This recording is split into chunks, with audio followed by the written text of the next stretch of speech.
नमस्कार मित्रांनो, आज आपण पाहणार आहोत जावास्क्रिप्टमध्ये document object model that is DOM. म्हणजेच काय, डॉक्युमेंट जे आपण बनवतो म्हणजेच वेबसाईट बनवतो किंवा आपण एक .html फाईल बनवतो, ते कसं रिप्रेझेंट होतं ब्राउझरमध्ये, त्याच्यामध्ये काय काय असतात हे सगळे पाहणार आहोत. ओके, तर ॲक्च्युली डॉम म्हणजे काय, document object model. Object model म्हणजेच काय की डॉक्युमेंट जे आपण बनवतो, जे काही .html फाईल बनवतो, ती एका ऑब्जेक्टमध्ये स्टोअर केली जाते. त्या ऑब्जेक्टला म्हणलं जातं डॉक्युमेंट. ओके, आणि जसं आपण म्हणतो की ऑब्जेक्ट असेल तर त्याचे प्रॉपर्टी पण ॲक्सेस करू शकतो, त्याचे मेथड्स पण ॲक्सेस करू शकतो. त्यामुळे it is easy way to manipulate आणि डॉम एलिमेंट्स म्हणजेच काय, जे काय आपल्याला व्हिज्युअलाइज ब्राउझरवर दिसतात ते एलिमेंट्स आपण मॅन्युप्युलेट करू शकतो, त्यात ॲडिशन करू शकतो, डिलिशन करू शकतो किंवा त्याची प्रॉपर्टीज ॲक्सेस करू शकतो. हे सगळं बाय युझिंग डॉम करू शकतो आपण. ओके, थेरोटिकली बघू आपण काय काय म्हणतात त्याला. Wien web page is loaded, the browser creates a document object model of the page. म्हणजेच काय, जेव्हा पण तुम्ही .html फाईल बनवता आणि त्या .html फाईलमध्ये जे काही तुम्ही फॉलो केलेलं आहेत, म्हणजे बॉडी, नंतर बॉडीमध्ये DU टाकला आहे सपोज, किंवा बॉडीच्या वरती काय असणार आहे तुमच्या HTML टॅग, हे त्यासाठी जो काही डॉक्युमेंट ऑब्जेक्ट बनवायचा असेल, जेव्हा पण तो HTML लोड होतो ब्राउझरमध्ये तेव्हा तो बाय डिफॉल्ट तयार केला जातो. ओके, त्यानंतर काय, it depends the logical structure of the documents and the way a document is access and मॅन्युप्युलेटेड.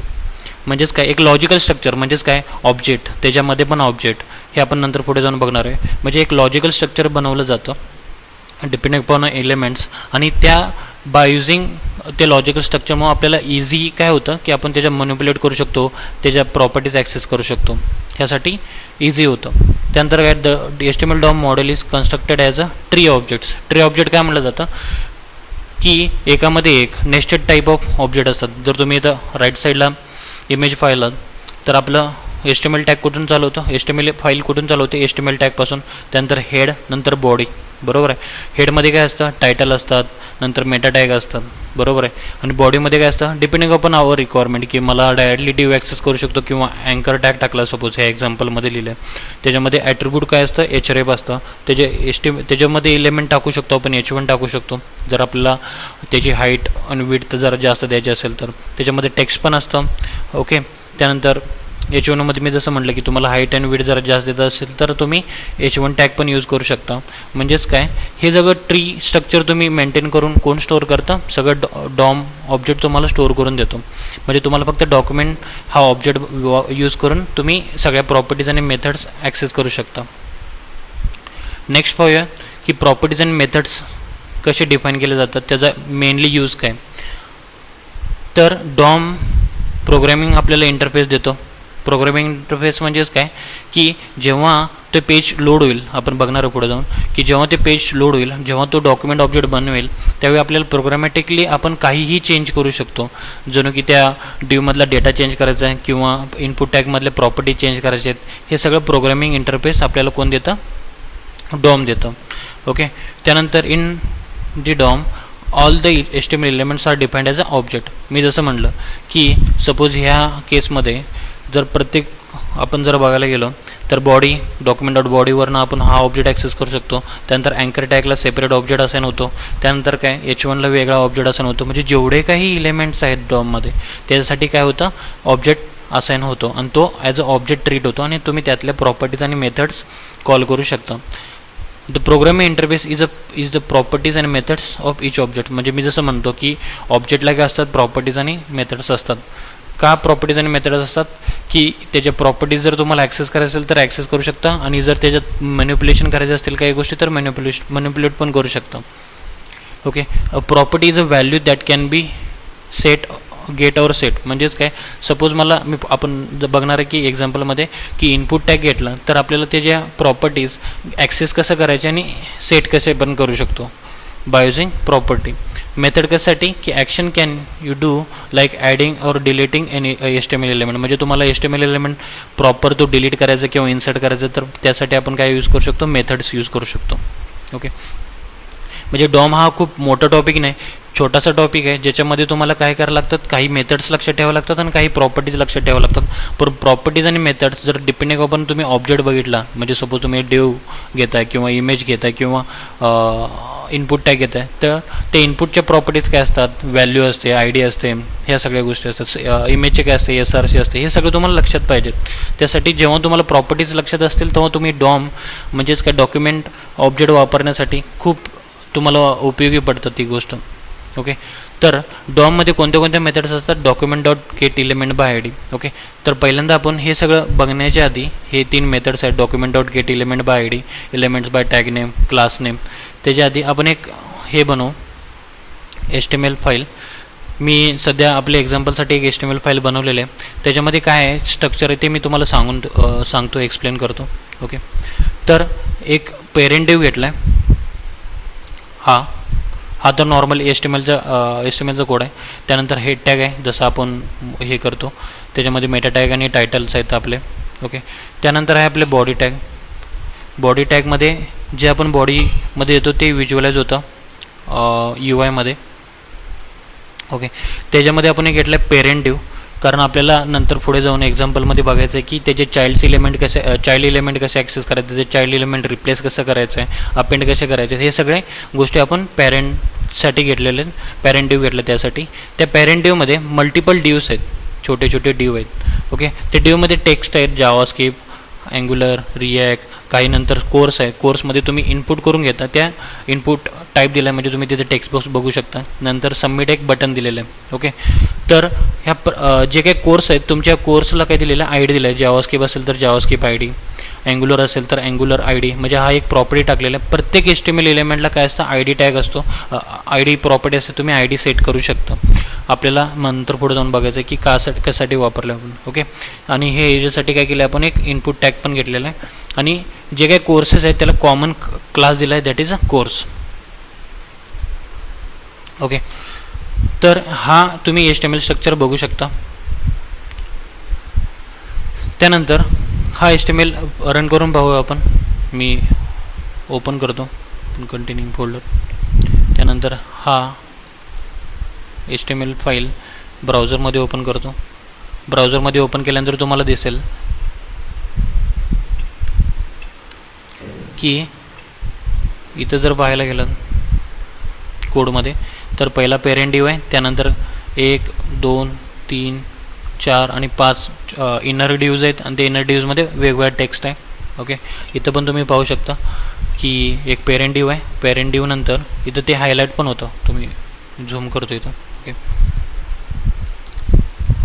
तर हा पेरेंट डिव्ह आहे. पेरेंट डिव्ह म्हणजे पूर्ण तो ब्ल्यू कलर दिसते तुम्हाला वरती. नंतर हा जावास्क्रिप्टचा. ओके, त्यानंतर अँग्युलर, त्यानंतर रिॲक्टसाठीचा आणि त्याला ID दिलेला आहे स्पेसिफिक. त्यानंतर एक आपण कोर्स इनपुट करून घेतो आहे. ओके, त्याचा इनपुट टॅगमध्ये बाय डिफॉल्ट व्हॅल्यू दिलं आहे, व्हॅल्यू जॉन. त्यानंतर एक बटन पण घेतलेलं आहे. ओके, हाय डिव्हमध्ये. तर हे सगळे HTML स्ट्रक्चर तुम्हाला दिसून येतील. ओके, तर हे प्रत्येक एलिमेंट ॲक्सेस कसं करायचं, त्याच्या प्रॉपर्टीज कसे ॲक्सेस करायचं ते आता पाहू आपण. ओके, तर जावास्क्रिप्टने एक डॉक्युमेंट ऑब्जेक्ट बनवला. मी जसं म्हटलं तुम्हाला डॉक्युमेंट म्हणजे डॉक्युमेंट तुम्ही प्रिंट करून पाहू शकता. डॉक्युमेंट एंटर केल्यानंतर तुम्हाला प्रॉपर तुम्हाला HTML टॅग भेटतील, सगळ्या गोष्टी त्याचे इनर HTMLs भेटेल तुम्हाला सगळे. ओके, तर डॉक्युमेंट्समध्ये काही मेथड दिलेले आहेत. कशासाठी मेथड दिलेले आहेत, कारण तुम्ही ते एलिमेंट्स ॲक्सेस करण्यासाठी म्हणा किंवा त्या एलिमेंटमध्ये तुम्हाला पूर्ण होल डॉक्युमेंटमध्ये काही सर्च करायचे असेल तर त्या गोष्टी तुम्हाला यूज होतात. Document dot get element by ID हे कशासाठी, ह्याच्या मेथड आता आपण पाहणार आहेत पुढे जाऊन. ह्या मेथड कशासाठी आहेत की तुम्ही प्रत्येक एलिमेंट येतात. हे सपोज आता इथं दिसतात 5 एलिमेंट, पण जेव्हा तुमचं ॲप्लिकेशन बिल्ड होतं, HTML फाईल बिल्ड होते, त्यावेळी तुम्हाला हजारो एलिमेंट्स असतात आणि तुम्हाला पर्टिक्युलर तो एलिमेंट ॲक्सेस करायचा असेल तर तुम्ही कोणत्या वेने तुम्ही ॲक्सेस करू शकता. इथे हे पद्धत दिलेले आहेत, 3 पद्धत दिलेले आहेत, 3 वे दिलेले आहेत. ते आपण एक 1 बाय 1 बघू. ओके, तर आपल्याला पर्टिक्युलर जावास्क्रिप्ट ॲक्सेस करायचं असेल तर आपण चेक करू शकतो त्याचं HTML काय, तर डिव्ह, आणि आपण त्याला काय दिलेलं आहे, ID दिलेला आहे, क्लास दिलेला आहे. ओके, तर आपण बाय युझिंग ID तो एलिमेंट ॲक्सेस करू शकतो आणि ID हा युनिक पाहिजे प्रत्येकाला. ओके, तर document dot I D document dot get element by I D, म्हणजे ह्या डॉक्युमेंटमध्ये जा, सर्च कर प्रत्येक ए टू झेड आणि त्याच्यामध्ये जी काय आय डी भेटेल बॉडीमध्ये जाऊन जे आय डी भेटेल तो इलेमेंट रिटर्न कर. ओके, तर मी सपोज जावास्क्रिप्ट इथं टाईप केलं. ओके, तर काय दिलं त्यानं जावास्क्रिप्ट, तो डिव पूर्ण रिटर्न करून टाकला. म्हणजेच काय, तो ए टू झेड सगळ्या इलेमेंट्समध्ये जातो आणि प्रत्येकाची आय डी चेक करतो जावास्क्रिप्ट. इथं ह्या केसमध्ये काय होईल, पहिला जावास्क्रिप्ट चेक करतो, नाही भेटले, इथं जावास्क्रिप्ट भेटला म्हणून हा काय करतो, पूर्ण डिव उचलतो आणि तो काय करतो, रिटर्न करतो. तो आपण एका व्हेरिएबलमध्ये पण घेऊ शकतो, JavaScript element. Okay, document dot get element by I D आणि जावास्क्रिप्ट असं लिहून आपण एका व्हेरिएबलमध्ये पण स्टोअर करू शकतो. जावास्क्रिप्ट इलेमेंट भेटला, बरोबर आहे. त्या इलेमेंटला आपण आता ह्या पद्धतीने एक इलेमेंट घेऊ शकतो. ओके, परत नेक्स्ट दुसरी वे काय, आपल्याला रिॲक्ट ॲक्सेस करायचं असेल तर रिॲक्टचं काय आपण unique property unique I D दिलेलं आहे काय, रिॲक्ट दिलेलं आहे, मग रिॲक्ट पण ॲक्सेस करू शकतो. म्हणजे आय डी जर तुम्ही विचार केला तर आय डी एकासाठी युनिक आय डीज असतात आणि जेव्हा पण तो इथं पण बघा आय डी जावास्क्रिप्ट, इथं आय डी अँग्युलर आणि इथं रिॲक्ट आहे. जेव्हा कुठला इलेमेंट ॲक्सेस करायचं तर वन वे काय तुम्हाला की तुम्ही डॉक्युमेंट डॉट, मी इथं हे लिहितो रिॲक्टचा इलेमेंट असं लिहितो आणि document dot get element by I D react टाकतो इथं. ओके, तर रिॲक्ट इलेमेंट तुम्ही जर चेक करायला गेला तर काय भेटेल तुम्हाला, रिॲक्टचा डिव भेटेल. का, कारण तो I D particular case sensitive वेनं तो चेक करतो आणि काय करतो, तो रिटर्न करतो. सपोज ह्या केसमध्ये मी आर कॅपिटल टाकला तर तो केस सेन्सिटिव्ह काय चेक करण्यासाठी कसं केलं तुम्हाला आर. ओके, आता असं तर इलेमेंट नाही तर मग काय भेटेल, तो नल. म्हणजेच काय, जेव्हा तुम्ही कुठला इलेमेंट भेटत नसेल त्यावेळी काय भेटतं तुम्हाला, नल भेटतं. ओके, तर हा एक वे आहे document dot get element by I D. Okay, पण मोस्ट ऑफ द टाईम काय होतं आपल्याला, हा सगळ्यात मस्त ॲक्च्युली इम्प्रेसिव्ह वे आहे की ॲक्सेस करायचं इलेमेंट. पण अजून एक वे आहे की सपोज तुमच्याकडे मल्टिपल गोष्टी असतील, म्हणजे ह्या केसमध्ये मल्टिपल कोर्सेस आहेत 1 2 3 आणि तुम्हाला सगळे कोर्सेस ॲट अ वन लाईनमध्ये तुम्हाला ॲक्सेस करायचे असतील तर तुम्ही क्लास देऊ शकता त्या पर्टिक्युलर डिव्जला किंवा इनपुट बॉक्सला. तुम्ही ह्या केसमध्ये मी आता डिव घेतलं, तुम्ही त्या केसमध्ये तुमच्या ॲज पर द रिक्वायरमेंट तुम्ही इनपुट टॅग पण घेऊ शकता. आपले ह्या एक्झाम्पलसाठी मी डिव घेतलेले आहेत. तर ह्या 3 डिव तुम्हाला ॲट अ टाईम ॲक्सेस करायचे असतील, तुम्हाला ह्याच्यामध्ये कॉमन काय दिसते तुम्हाला, क्लास. तर तुम्हाला जे काही इलेमेंट्स कॉमन वाटतात किंवा तुम्हाला एका लाईनमध्ये ॲक्सेस करायचे आहेत किंवा तुम्हाला कॉमन सी एस एस द्यायचं तर सी एस एस द्यासाठी तर तुम्ही काय वापरू शकता, क्लास वापरू शकता. ओके, त्यानंतर तुम्ही इलेमेंट्स ॲक्सेस करू शकता, var elements okay equal to document elements. काय म्हटलं, कारण क्लास हे युनिक नसतं, तुम्ही मल्टिपल इलेमेंट्सला देऊ शकता, पण आय डी काय असते, युनिक असते. त्यामुळे पहिली जी मेथड होती डॉक्युमेंट डॉट गेट इलेमेंट होतं, इथं चेक केलं तर काय दिसेल, इलेमेंट होतं, म्हणजे एक सिंगल इलेमेंट. परंतु जेव्हा पण दुसरे मेथड्स बघितलं तेव्हा तुम्हाला काय दिसेल, इलेमेंट्स भेटतील. म्हणजेच काय, इथं मल्टिपल इलेमेंट्स भेटतात. मल्टिपल इलेमेंट्स म्हणजेच काय, आपण म्हणू शकतो डेटा स्ट्रक्चर कुठला वापरू शकतो, ते ॲरे. म्हणजे जर इलेमेंट भेटला तर तो कुठल्या फॉर्ममध्ये असणार आहे, ॲरे फॉर्ममध्ये असणार आहे, ॲरे ऑफ ऑब्जेक्टमध्ये असणार. ओके, तर आपल्याला get elements by class name, जे काय आपण क्लास दिले त्या क्लास नेमनं आपण ते इलेमेंट्स ॲक्सेस करू शकतो. आपण ह्यामध्ये क्लास कुठला दिलेला आहे, कोर्स दिला आहे, त्यामुळे काय येणार, कोर्स. ओके, तर इलेमेंट्स चेक केल्यानंतर तुम्हाला भेटेल 3 इलेमेंट्स, त्याचं लेंथ काय 3. पहिल्या इंडेक्सला काय भेटेल तुम्हाला, जावास्क्रिप्ट, इथं तुम्ही हायलाईट होते बघा वरती, नंतर अँग्युलर, नंतर रिॲक्ट. ओके, जर म्हणजे तुम्हाला मल्टिपल इलेमेंट्स ॲक्सेस करायचे असतील तर तुम्ही काय यूज करू शकता, documents dot get elements by class name. आणि तुम्हाला पर्टिक्युलर त्यातला जर इलेमेंट पाहिजे असेल, पहिला दुसरा, तर तुम्ही ॲरे जसं ॲक्सेस करतो आपण, पहिला इलेमेंट पाहिजे असेल तर हा 0 इंडेक्स बघू शकता, दुसरा इलेमेंट पाहिजे असेल तर तुम्ही इंडेक्स 1 देऊ शकता. म्हणजेच काय, ॲरेची स्टार्टिंग 0 पासून चालू होते आणि तुम्ही पर्टिक्युलर ड्यूलवर त्या पर्टिक्युलर इलेमेंटवर तुम्ही काय करू शकता, ऑपरेशन परफॉर्म करू शकता. ओके, हे झालं document dot get elements by class name. Third way असा आहे की तुम्ही get elements by class name. म्हणजेच काय, तो इलेमेंट्स फाइंड करतो टॅग नेम. टॅग नेम काय करतो की तो इलेमेंट्स फाइंड करतो by using tag name. Tag name म्हणजेच काय की तुम्ही जे पी वापरता, सपोज डी वापरला किंवा बटन वापरला किंवा इनपुट वापरताय किंवा इमेज वापरताय, तुम्ही त्या इमेज किंवा डायरेक्टली त्या टॅगनुसार तुम्ही ॲक्सेस करू शकता. तर मी suppose document dot get elements by tag name जर केलं मी, ओके. आणि इथं मी म्हटलं डिवचे जेवढे काही इलेमेंट्स आहेत बाबा तुझ्या डॉम इलेमेंट्सवर ते सगळे रिटर्न कर. तर तो काय करतो, जेवढे काय इलेमेंट तुम्हाला भेटतात ह्या HTMLमध्ये, इथं ह्या केसमध्ये काय 1 2 3 4 5 आणि 6 डिव आहेत. तर इथे तुम्हाला 6 डिव रिटर्न व्हायला पाहिजेत, बरोबर. इथं 6 डिव रिटर्न झालेत. 1 बाय 1 तुम्ही चेक करू शकता. पहिला हा पेरेंट डिव आहे, त्यानंतर जावास्क्रिप्ट त्यानंतर काय अँग्युलर रिॲक्ट, आणि हा इनपुट बॉक्ससाठीच आहे, आणि हा काय सबमिट बटनसाठीच आहे. म्हणजेच काय तुम्ही बाय युझिंग टॅग नेम पण यूज करू शकता. पण ह्याचा ड्रॉबॅक काय की जेवढे काय टॅग कसे असतात की तुम्ही स्पेसिफिकली त्याला फिल्टर आउट नाही करू शकत. त्यामुळे काय करेल, जेवढे काही त्याला टॅग भेटतात HTML एलिमेंटमध्ये तो सगळे एलिमेंट्स आणतो.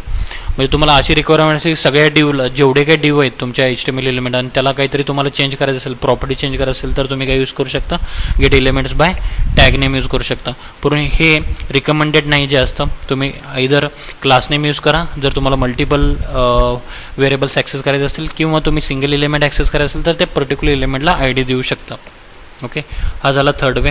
म्हणजेच काय हे मेथड्स बघितले आपण की त्या काय करतात की तुम्ही प्रत्येक इलेमेंट्स कसं ॲक्सेस करू शकता by using element by ID by tag name आणि क्लास नेम, ओके. त्यानंतर आहे डॉम प्रॉपर्टीजमध्येच काय की तुम्ही जो इलेमेंट ॲक्सेस केला, आता ह्या केसमध्ये मी जावास्क्रिप्टचा इलेमेंट घेतला होता, ओके. परत एकदा मी लिहितो,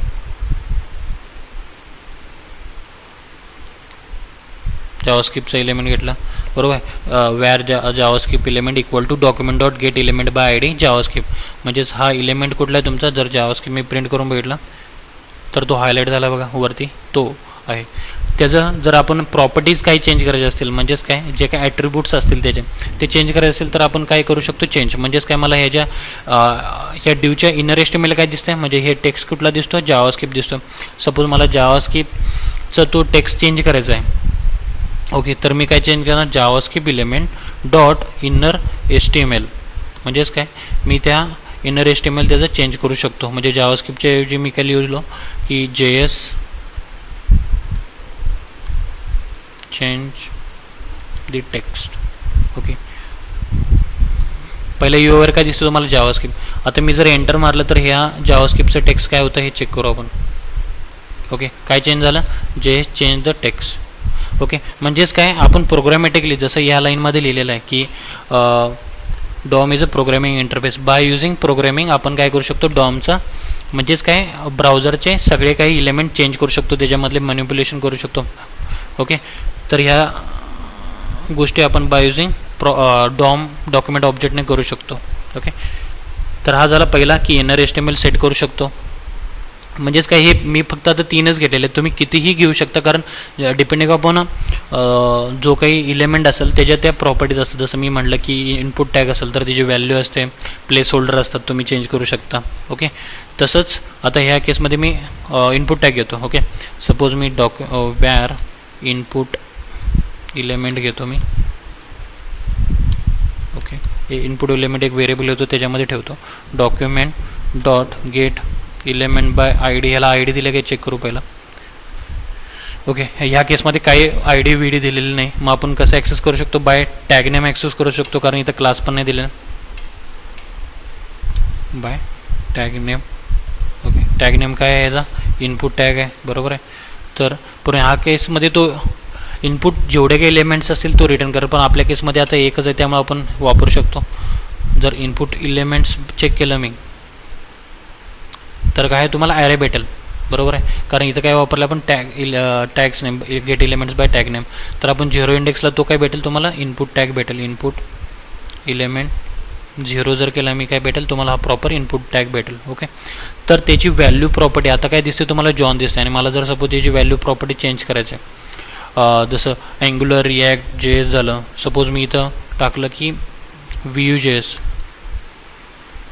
तर तुम्हाला इथं दिसतं काय Vue.js हा चेंज झालेला आहे. म्हणजेच काय तुम्ही प्रॉपर्टी पण चेंज करू शकता आणि प्रॉपर्टी ॲक्सेस पण करू शकता. म्हणजे सपोज आता मला चेक करायचं बाबा ह्या इनपुट बॉक्समध्ये प्रॉपर्टी कोणती अवेलेबल आहे, तर तुम्ही एंटर केला फक्त तर तुम्हाला प्रॉपर्टी पण तुम्ही ॲक्सेस करू शकता. म्हणजेच काय तर बाय युझिंग प्रॉपर्टीज तुम्ही काय इथं लिहिलेलं काय होतं मी जसं सांगितलं तुम्हाला, नंतर बघू आपण तर हां, प्रॉपर्टीज काय is the value that you can get or set. म्हणजेच काय तुम्ही इथे ह्या केसमध्ये काय केलं आपण गेट केलेलं आहे आणि ह्या केसमध्ये आपण सेट केलेलं आहे. म्हणजेच काय प्रॉपर्टी आपण गेट आणि सेट करू शकतो. ओके. त्यानंतर HTML ॲट्रिब्यूट म्हणजे तेच म्हणलं मी की आता ह्या केसमध्ये व्हॅल्यू झाली. नंतर इनर HTML पण सेट करू शकतो आपण. कुठलंही इनर HTML देऊ शकतो. ते टेक्स्ट चेंज होईल, त्याचं पूर्ण प्रॉपर HTML चेंज होईल पर्टिक्युलर त्या एलिमेंटचे. ओके. त्यानंतर पर्टिक्युलर ॲट्रिब्यूट चेंज करू शकतो आणि तुम्ही स्टाईल पण चेंज करू शकता. असं नाही की तुम्ही फक्त की HTML एलिमेंट चेक करू शकता, ॲट्रिब्यूट चेक करता. स्टाईल पण एक काय ॲट्रिब्यूट आहे त्या एलिमेंटचं.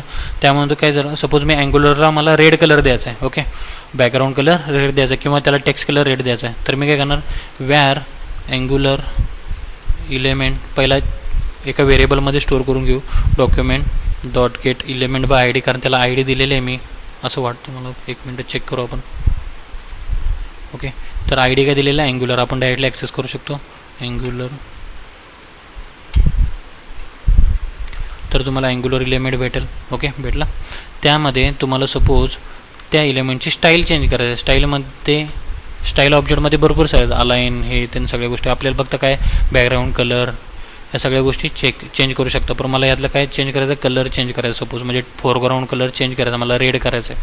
तर मी काय करणार डायरेक्टली इथं एंटर करणार आणि अँग्युलरचा कलर काय झाला रेड झाला. म्हणजेच काय तुम्ही बाय युझिंग जावास्क्रिप्टचा डॉम ऑब्जेक्ट म्हणजे हे डॉम म्हणजेच काय डॉक्युमेंट ऑब्जेक्ट घेऊन एका व्हेरिएबलमध्ये स्टोअर केला आहे. त्या ऑब्जेक्टचा यूज करून तुम्ही स्टाईल चेंज करू शकता, इलेमेंटच्या प्रॉपर्टी चेंज करू शकता, प्रॉपर्टीला ॲक्सेस करू शकता. म्हणजेच काय हे डॉमचे फीचर आहे. ओके. हे झालं तुमचे मेथड्स आणि प्रॉपर्टीज. तुम्ही वन बाय वन बघितला की काय सेट करू शकता, गेट करू शकता.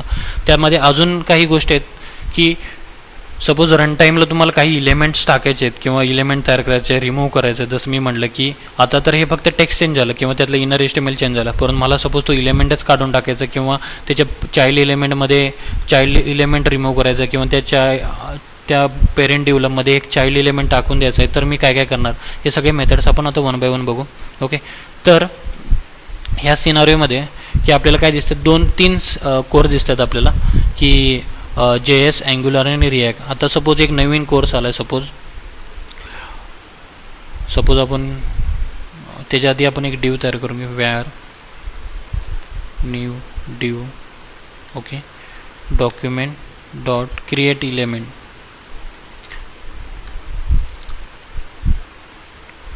कुठला इलेमेंट तयार करायचा मला डिव तयार करायचं आहे. ओके. तर हा न्यू डिव केल्यानंतर तुम्हाला भेटेल हे फक्त डिव, त्याच्यामध्ये टेक्स्ट काय नाही. ओके. म्हणजेच काय क्रिएट इलेमेंटमध्ये काय तुम्ही इलेमेंट देऊ शकता आणि तो काय करून देईल तुम्हाला एक इलेमेंट तयार करून देईल. पण तो कुठं दिसेल का तुम्हाला नाही दिसेल. सपोज आता त्या इलेमेंटमधलं मी इनर HTML चेंज करू शकतो. बरोबर आहे. मी सपोज एक नवीन कोर्स टाकला C++. ओके. तर काय दिसेल तुम्हाला न्यू डिव जर तुम्ही प्रिंट करून बघितला तर काय भेटेल तुम्हाला एक डिव तयार झालेला आहे. पण इथं तुम्हाला डॉमवर दिसतो का तो नाही.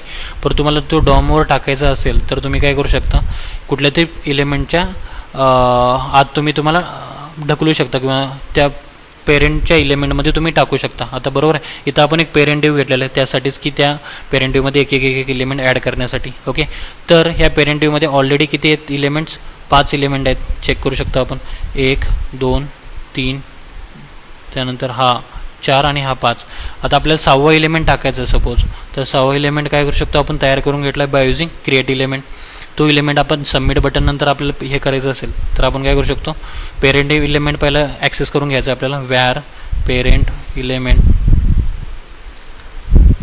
Equal to document dot get element by ID आणि त्या इलेमेंटला आपण ID काय दिलेलं आहे पेरेंट डिव दिलेला आहे. बरोबर आहे. तर पेरेंट डिव आपण टाकला तर पेरेंट इलेमेंट भेटला का चेक करू आपण. पेरेंट इलेमेंट तर भेटलेला आहे हा पूर्ण प्रॉपर. ओके. तर त्या पेरेंट इलेमेंटमध्ये आपल्याला काय करायचं आहे एक इलेमेंट पुश करायचं आहे म्हणजे एक अपेंड करायचं आहे. Parent element dot append child. Append child काय करायचं अपेंड चाइल्ड की जो काही नवीन डिव बनवला आहे आपण आता हा न्यू डिव C++ वाला तो कशात टाकायचा आहे ह्या पेरेंट डिवमध्ये टाकायचा. तर मी त्याचं नाव देणार पेरेंट न्यू डिव. ओके. आता हे तुम्हाला किती दिसतात 1 2 3 4 5 दिसतात. आता ते 6 इलेमेंट दिसायला पाहिजे इथं. UI चेक केला तर काय दिसेल तुम्हाला C++ इथं ॲड झालेलं दिसेल तुम्हाला. म्हणजेच काय, बाय युजिंग तुम्ही प्रोग्रामॅटिकली वे तुम्ही इलेमेंट्स ॲड करू शकता आणि रिमूव्ह करू शकता. रिमूव्ह कसं करायचं ते आपण चेक करू. ओके, अपेंड चाइल्ड केलं आपण म्हणजे ॲड आणि HTML इलेमेंट. त्यानंतर रिमूव्ह चाइल्ड म्हणजे मला पर्टिक्युलर इलेमेंट रिमूव्ह करायचं आहे. तर मी कसं चेक करणार, सपोज मला आता रिॲक्ट हा टेक्स्ट नको आहे, तर मी पहिला रिॲक्ट इलेमेंट घेणार. वॅर रिॲक्ट इलेमेंट लिहिलेलं आहे आपण इथं. ओके, रिॲक्ट इलेमेंट भेटला तुम्हाला. ओके, आता हा रिॲक्ट इलेमेंट तुम्हाला काढून टाकायचा आहे. तर कसं करणार तुम्ही, कुठून, पेरेंट इलेमेंटमध्ये. ह्याचा पेरेंट कोण आहे, हा पेरेंट डिव्ह. ओके, तर मला त्या ह्याच्यामधून काढायसाठी तर मला काय करायला, पहिला पेरेंट डिव्ह आहे का नाही चेक करायला लागेल. पेरेंट इलेमेंट आहे, बरोबर आहे. त्या पेरेंट इलेमेंटमधून मला काय करायचं आहे, रिमूव्ह चाइल्ड. चाइल्ड कोणता आहे, हा की हा रिॲक्ट मला काढून टाकायचं. सपोज हा रिॲक्ट, तर मी काय करणार, हा रिॲक्ट कॉपी करणार आणि इथं ह्या ह्याच्यामध्ये दिलं तर काय होईल, आता तुम्हाला काय दिसतं, रिॲक्ट दिसते इथं. तर हा काय होईल, तुम्हाला रिॲक्ट इथं रिमूव्ह होईल. म्हणजेच काय, तुम्ही रन टाईमला चाइल्ड्स रिमूव्ह करू शकता किंवा चाइल्ड अपेंड पण करू शकता. ओके, त्यानंतर आहे तुम्ही रिप्लेस चाइल्ड पण करू शकता. म्हणजे सपोज न्यू आणि ओल्ड. सपोज इथं काय दिलेलं आहे, अँग्युलरला मी सपोज दुसऱ्या डिवनं किंवा दुसऱ्या कोर्सनं रिप्लेस करतो. अँग्युलरला मी सपोज जावाने रिप्लेस करू. ओके, तर त्यासाठी मला एक इलेमेंट तयार करायला, वॅर न्यू इलेमेंट न्यू डिव second equal document dot create element. काय करायचं, मला डिव तयार करायचं आहे. ओके, त्या न्यू डिवमध्ये मला काय करायचं, न्यू डिव टू इनर HTMLमध्ये जावा हा नवीन कोर्स टाकायचा आहे. ओके, तर तुम्ही न्यू डिव टू बघितला तर तुम्हाला जावा दिसेल, पण इथं काही रिप्लेस नाही. मला आता अँग्युलरला कशाने रिप्लेस करायचं आहे, जावाने. तर मी काय करणार की पेरेंट डिव आपल्याकडे ऑलरेडी आहे, पेरेंट इलेमेंट डॉट त्याचं काय करणार मी, रिप्लेस चाइल्ड. रिप्लेस चाइल्डची डेफिनेशन काय, पहिला तुम्हाला न्यू द्यायला लागतो. न्यू म्हणजेच काय, मला जावाचा द्यायला लागेल, नंतर मग काय द्यायला लागेल, आपला अँग्युलरचा द्यावं लागेल, बरोबर आहे. तर मी इथं काय लिहू शकतो की डायरेक्टली न्यू डिव टू. ओके, परत मी दुसरा इलेमेंट काय माझा अँग्युलरचा द्यावं लागेल, म्हणजे डॉक्युमेंट डॉट गेट इलेमेंट. तुम्ही डायरेक्टली असं पण लिहू शकता, document dot get element by ID Angular. म्हणजे हा काय होईल, पहिला इलेमेंट घेईल आणि ह्याच्यामध्ये टाकून देईल. तर आता बघा तुम्हाला अँग्युलर दिसते. आता त्याला काय कशाने न्यू डिवनं रिप्लेस करायचं आहे, तर हा बघा रिप्लेस झाला. अँग्युलर दिसत होता, आता काय दिसायला तुम्हाला, आता जावा. म्हणजेच काय, तुम्ही इलेमेंट पण रिप्लेस करू शकता. त्यानंतर काय, राईट. डॉक्युमेंट डॉट राईट काय करतं की ह्या डॉक्युमेंटवर तुम्हाला काय राईट करायचं असेल, फक्त त्याचा ड्रॉबॅक काय, जेव्हा पण तुम्ही राईट करता तेव्हा जे काही पहिलेचा एक्झिस्टिंग असेल तो सगळा इरेज होतो आणि टाकतो, इरेज करून नवीन टाकतो. ओके, आता ह्या केसमध्ये आतापर्यंत आपण जेवढे ऑपरेशन परफॉर्म केले त्याच्यामध्ये तो पहिल्याचा जो काही डेटा आहे तो इरेज नाही केला त्यानं. पण जेव्हा तुम्ही डॉक्युमेंट डॉट राईट करणार आहात त्यावेळी काय होईल, तो इरेज होतो. Document dot write. ओके, मी टाकलं की बाबा हॅलो स्क्रिप्ट. तर तो काय करतो, पूर्ण डॉक्युमेंटवर सगळा इलेमेंट काढतो आणि फक्त हॅलो जावास्क्रिप्ट टाकतो. आता चेक करायचं असेल तर तुम्ही चेक करू शकता. हा जो काही आपण आतापर्यंत आपल्या व्हिडिओसाठी बघायसाठी घेतलेला होता तो सगळा डेटा काय होईल, निघून जाईल. मी एंटर दाबतो, निघून गेला. आणि त्याचे HTML पण चेक करू शकतो तुम्हाला काय भेटले, तर फक्त बॉडीमध्ये हॅलो जावास्क्रिप्टमध्ये सगळा डेटा निघून गेला. आणि डॉक्युमेंट डॉट राईट काय करतं की पहिल्याचा सगळा इरेज करतं, नवीन चालू करतो. म्हणून हा document dot write mostly use नका करू, करा. हा हेवी ऑपरेशन आहे. जर तुम्हाला पर्टिक्युलर एलिमेंटमध्ये टाकायचं असेल तर डिव घ्या आणि त्याच्यामध्ये इनर HTMLमध्ये वापरू शकता तुम्ही. ओके, त्यानंतर असा हा व्हिडिओ आपला संपलेला आहे. जर तुम्हाला हा व्हिडिओ आवडला असेल तर लाईक आणि शेअर करा. आणि जर तुम्हाला नवीन व्हिडिओचा अपडेट पाहिजे असेल तर सबस्क्राईब करा. Okay, thanks for watching.